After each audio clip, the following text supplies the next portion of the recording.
Caríssimos amigos e irmãos, que a paz do Senhor esteja com todos vocês. Terceiro domingo da Páscoa, festa da Páscoa que continua sendo celebrada em nossas comunidades com muita alegria. Também iniciamos o mês de maio. O mês de maio, por tradição piedosa da nossa igreja, é o mês de Maria, onde nós contemplamos o mês mariano e sabemos que Maria nos indica, nos mostra o caminho para Jesus. Por isso a oração do Rosário, que já é uma tradição, está sempre em nossas mãos, nosso coração, deve ser incrementada ainda muito mais nesse mês de maio, colocando as várias intenções da igreja, de cada um de nós. Que Maria nos aponte sempre mais para esse encontro com o Senhor, nos apresentando Jesus Cristo como Senhor em nossas vidas. Também estamos dentro da 57ª Assembleia Geral Ordinária da Conferência Nacional dos Bispos do Brasil.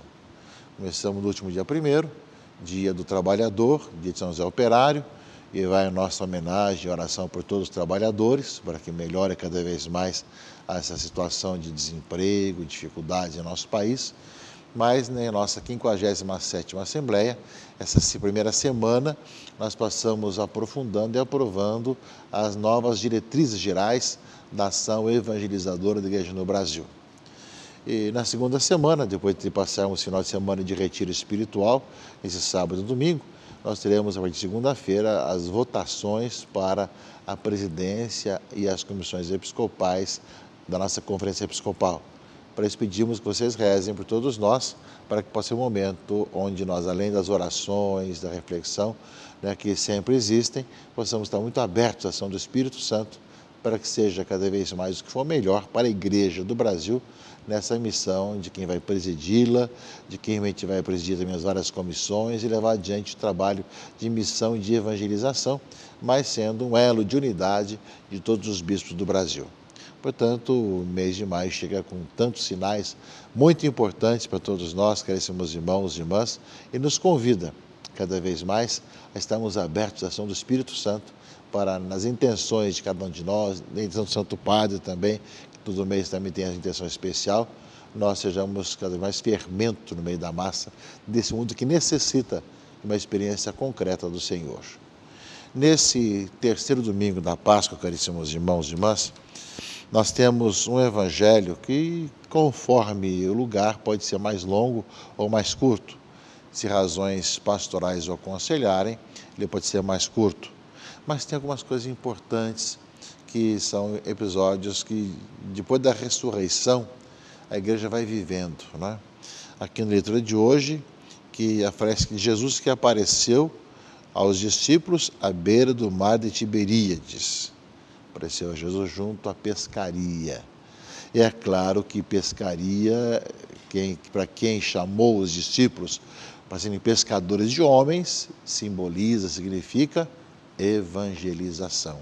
Significa trabalhar na missão. Significa justamente sermos missionários. E na leitura fala que estavam ali juntos Simão Pedro, Tomé, Natanael, filho de Zebedeu e outros 2 discípulos. E Simão Pedro disse: eu vou pescar. É muito importante essa palavra, meus irmãos. Acho que cada palavra tem a sua importância. Pedro é aquele que Jesus deixou como sinal para confirmar os irmãos. E Pedro continua hoje na pessoa do Papa Francisco. E Pedro justamente vai dizer: eu vou pescar. Não é apenas uma questão de pescaria comum. Eu vou evangelizar, eu vou realmente anunciar o Evangelho, eu vou ser missionário, eu vou realmente proclamar Jesus Cristo ressuscitado ao mundo. Muito importante traduzirmos justamente essa preocupação, né, com a missão evangelizadora da igreja simbolizada em Pedro. Do outro lado, meus irmãos e irmãs, é que vai realmente uma saudade daquilo que deveria acontecer com todos nós. Ou seja, mais do que alguém que vai evangelizar e precisa chamar os outros, aqui que diz a leitura, eles disseram: também vamos contigo. Saíram e entraram na barca. Ou seja, não esperaram ser chamados, se ofereceram. vamos contigo, entraram junto na barca. Essa disposição missionária, que acho que no próximo mês de outubro, quando vamos ter um mês especial das missões, convocados pelo Papa Francisco, deve marcar bem a nossa vida, meus irmãos e irmãs.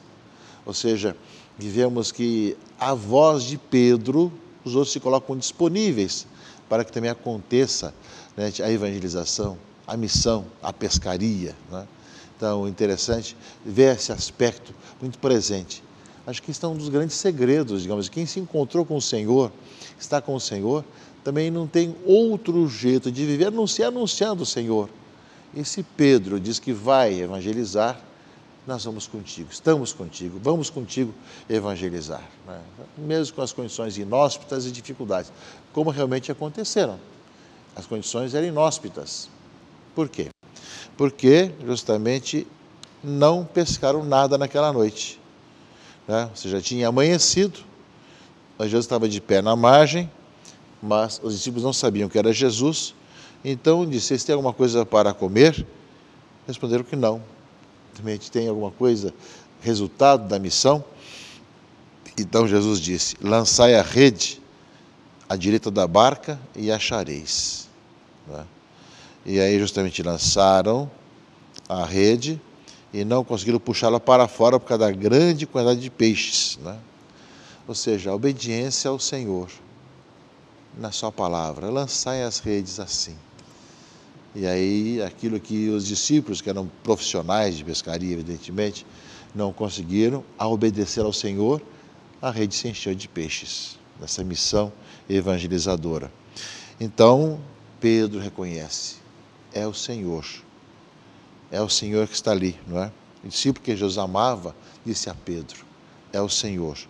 Aí Pedro vai ao encontro do Senhor, né? E os outros vieram com a barca, arrastando a rede com os peixes, né?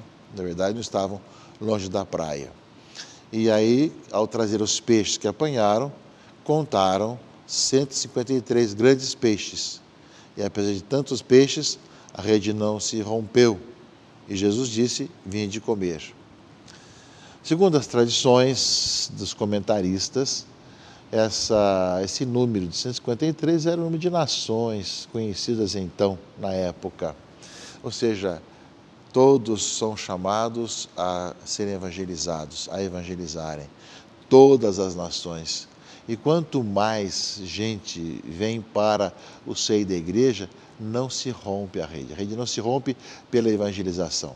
Nós vamos ver o que vai acontecer com as dificuldades, divisões que vão ocorrer no futuro, mas, na verdade, não é pelo número de evangelização, de evangelizadores ou de evangelizados que a rede se rompe.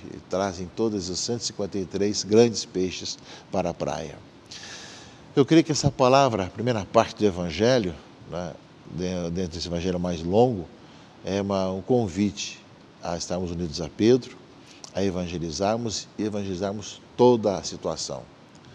Depois disso, tem justamente a Jesus que fala com Pedro. Essa foi a terceira vez que Jesus apareceu aos discípulos. Depois de terem comido os peixes, pergunta a Pedro: Simão, filho de João, tu me amas mais do que estes? E Pedro respondeu: tu sabes que eu te amo, apacenta também os meus cordeiros. Perguntou-se uma segunda vez, e perguntou uma terceira vez. E Pedro respondeu: tu sabes tudo, tu sabes que eu te amo, apacenta as minhas ovelhas. 3 vezes Jesus pergunta a Pedro. A tradução nossa, né, não dá para distinguir bem, mas é bem claro isso, ou seja, Jesus vai dizer: tu sabes que eu te quero bem, que eu te amo, não é? E nós somos chamados, meus irmãos e irmãs, somos chamados cada vez mais a poder proclamar isso.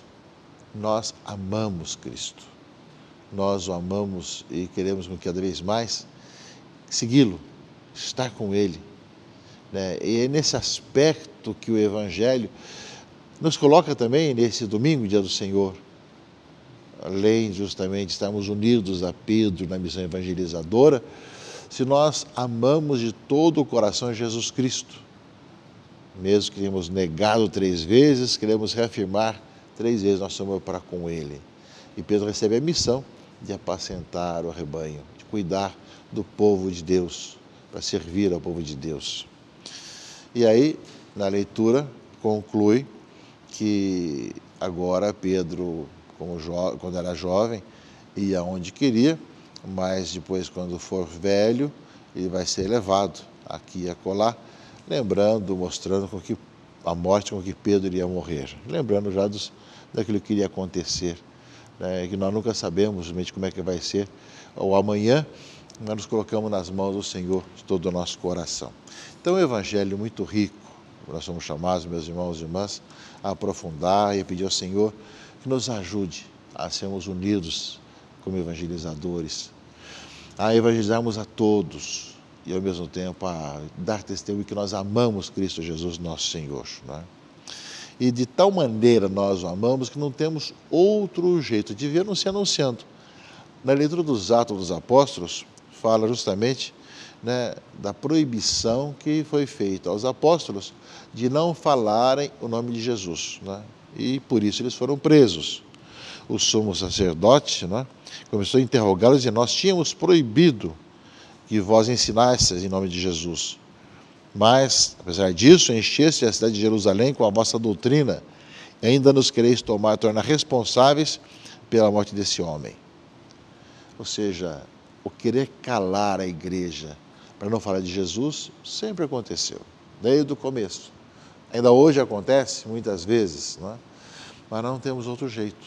E por isso mesmo Pedro e outros apóstolos responderam: é preciso obedecer a Deus antes que aos homens. O Deus de nossos pais ressuscitou Jesus, a quem vós matastes, pregando numa cruz. Deus, por seu poder, o exaltou, tornando-o guia supremo e salvador, para dar ao povo de Israel conversão e o perdão dos pecados. E disso somos testemunhas, nós, o Espírito Santo que Deus concedeu àqueles que lhe obedecem, né? Ou seja, vimos dito para vocês não falarem. Não adianta, nós vamos falar. Vamos obedecer a Deus, mais a Deus do que aos homens. E essa questão, meus irmãos e irmãs, de quem se encontrou com o Senhor e que tem sempre que ser testemunhar Jesus Cristo, vai ser sempre presente em nossa vida, em nosso coração, de querer calar a voz da igreja, né? E aí então mandaram açoitar os apóstolos e proibiram que eles falassem em nome de Jesus, e depois os soltaram. E os apóstolos saíram do conselho muito contentes por terem sido considerados dignos das injúrias por causa do nome de Jesus. Longe de desanimar com as proibições e com os açoites, saíram felizes porque foram dignos dessa grande missão de serem perseguidos por causa de Cristo. E por fim, meus irmãos e irmãs, o livro do Apocalipse, a segunda leitura, fala um pouco desse cordeiro imolado, digno de receber o poder, a riqueza, a sabedoria, a força, a honra e o louvor, né? E aí justamente fala desse louvor, né, que é dirigido à Trindade. Eu ouvi também todas as criaturas que estão no céu, na terra, debaixo da terra e no mar, e tudo que neles existe, e diziam: ao que está sentado no trono e ao Cordeiro, o louvor e a honra, a glória e o poder para sempre. Ou seja, na visão de João, justamente fala desses seres vivos, dos anciãos, que eram milhares, milhões e milhões, que proclamavam em voz alta: o Cordeiro imolado é digno de receber toda a honra, todo o poder, toda a sabedoria e força. Portanto, meus irmãos e irmãs, uma bela palavra desse domingo, dia do Senhor, que nós somos chamados a participar das nossas missas, celebrações, nossa caminhada como povo de Deus. Tenho certeza de que essa palavra do Senhor deve iluminar nossas vidas e nos impulsionar ainda muito mais para essa missionariedade. Além da missão que deve ser permanente, nunca devemos deixar de sermos missionários. Do outro lado, o Papa está nos convocando para o mês de outubro para um trabalho missionário ainda mais intenso, né? Que nós saibamos jogar as redes com Cristo. Abençoe-vos o Deus Todo-Poderoso, Pai e Filho e Espírito Santo. Amém.